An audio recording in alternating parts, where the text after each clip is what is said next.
बरा मैले पाय दुखा लागले दोघांच्या पैकी कोणी पाय दाबी तर का रे? हे बघ आई, मग आपलं 1-2 महिन्यापासून काम लय चांगलं चालू आहे. जर मी तुझ्यापाशी जर पाया दाबीत जर बसलो ना तर मग आपलं 1-2 लाखाचं नुकसान होईल. आणि हा, तसं बी मी काही दिवसांनी हे घर सोडणार आहे. आई मी आज कामाला जात नाही, मी आज तुपल्या हातपायात दाबितो. बरा ती काही इच्छा आहे का? हा आई, मला एक चांगली नोकरी करायची. देवा माझ्या पोराला चांगली नोकरी लागू दे.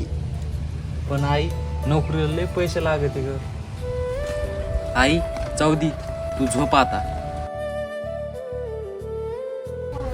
अरे यार, सकाळपासून 10 जण शिवायला कॉल केले पण कोणी बी नाहीच म्हणाले यार.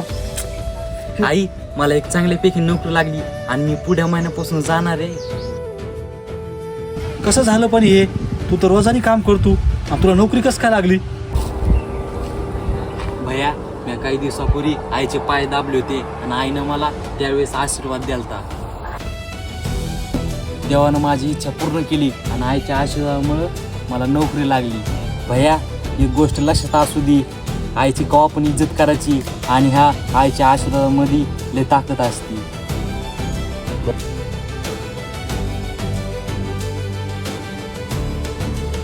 कधी कधी माणूस लाखो रुपये पैसे कमवतो. आईचा जर आशीर्वाद तुमच्या सोबत जर असला ना तर कोणती गोष्ट सहज होऊ शकते, कारण आई ती आई असते.